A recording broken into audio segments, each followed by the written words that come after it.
Hello बच्चों, let's read a given question. The question says obtain a relation between torque and moment of inertia of a rigid body.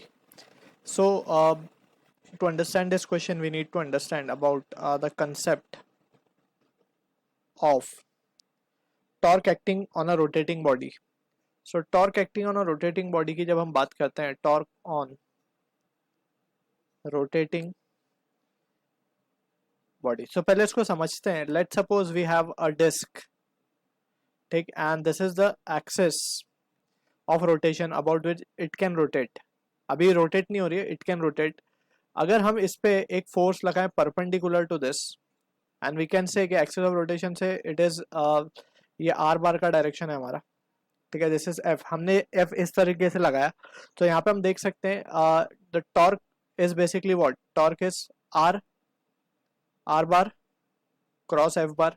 हमने force लगाया ऊपर की तरफ, जो position vector है या फिर मूवमेंट आर्म का जो डायरेक्शन है वो टुवर्ड्स राइट है. आर को हम मोमेंट आर्म कहते हैं, ठीक है. तो यहाँ पे हम देख सकते हैं क्लियरली कि आर क्रॉस एफ जब हम करेंगे सो जो टॉर्क का डायरेक्शन आ रहा है वो बाहर की तरफ आ रहा है, ठीक है ना. Tau is acting in this direction, जो कि एक्चुअली में वी विल सी कि it will not produce any turning effect, ठीक है ना. टॉर्क जो है, अगर torque, if torque acts along the axis of rotation, if torque acts along the axis of rotation, then only we can say कि जो force हमने लगाई है वो टर्निंग इफेक्ट प्रोड्यूस करेगी. Force will produce turning effect. और हमें एक बात और पता है कि जो टॉर्क है ये एक एक्सियल वेक्टर है, so it acts along the axis. So axis of rotation will be lying along this, यानी कि इस एक्सिस के अलोंग. तो यहाँ पे हम देख सकते हैं कि it will not be producing any torque.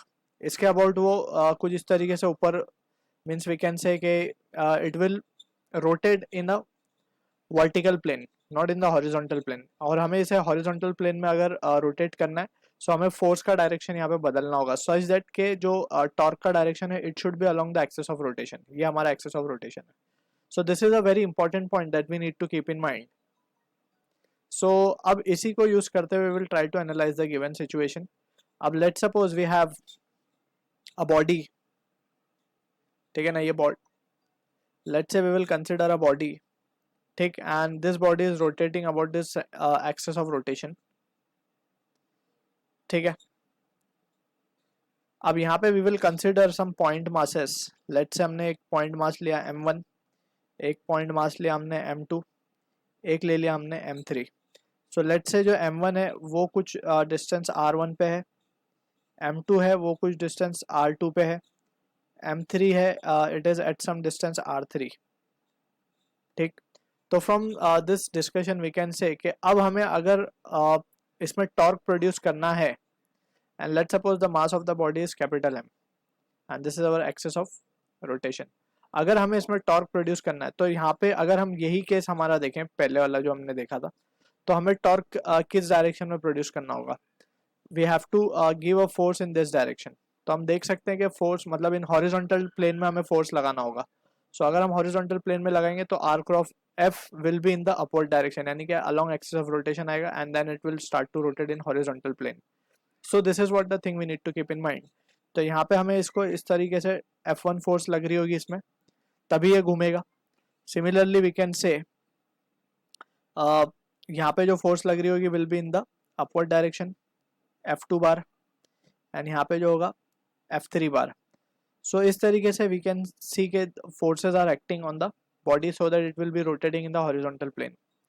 अब from the situation we can see के पॉइंट अगर मास के ऊपर कोई फोर्स लगे, so by Newton second law हम क्या लिख सकते हैं, force can be written as mass into acceleration. So we can say, we will write it over here, by Newton's second law we can say F can be written as mass into acceleration. For particle 1 it will be m1 a1, for particle 2 it will be m2 a2, and for nth particle it will be mn an, ठीक है. And also we can see that since a is a linear acceleration, so since this body is rotating with, let's say, angular acceleration alpha, so we can say a is equals to r alpha. By using this relation we will say कि जो हमारा f1 आएगा, f1 can be written as m1 r1 alpha, ठीक. Similarly f2 will can be written as m2 r2 alpha. Alpha will be same for all the particles. f3 will be equals to m3 r3 alpha, and so on up till fn, that can be written as mn rn alpha. Okay, so this is the relation we are getting. Now we can say, since torque by definition is what tau is equals to r bar cross f bar, जैसा हमने लिखा ऊपर, and in terms of magnitude can be written as rf sin theta, cross product है. तो यहाँ पे हम देख सकते हैं r और f के बीच का एंगल जो है वो 90 डिग्री है. तो अगर ये 90 डिग्री है तो sin 90 will be 1, and tau can be written as r into F. तो similarly we can say tau 1 को हम क्या लिख पाएंगे, tau 1 will be r1 f1, and to be precise it can be written as, हमें f1 तो मिल ही चुका है, m1 r1 स्क्वायर अल्फा हो जाएगा ये. Similarly tau 2 can be written as m2 r2 square alpha, and so on. Tau n can be written as mn rn square alpha. ठीक है. तो फाइनली वी कैन से जो total torque होगा हमारे case में, so torque acting on rigid body is the sum of the torque acting on the each particle. So we can say जो total torque आएगा tau T can be written as tau 1 plus tau 2 and so on tau n तक. So finally we can say total torque can be written as tau 1 को हम लिख सकते हैं m1 r1 square alpha, m2 r2 square alpha, and so on.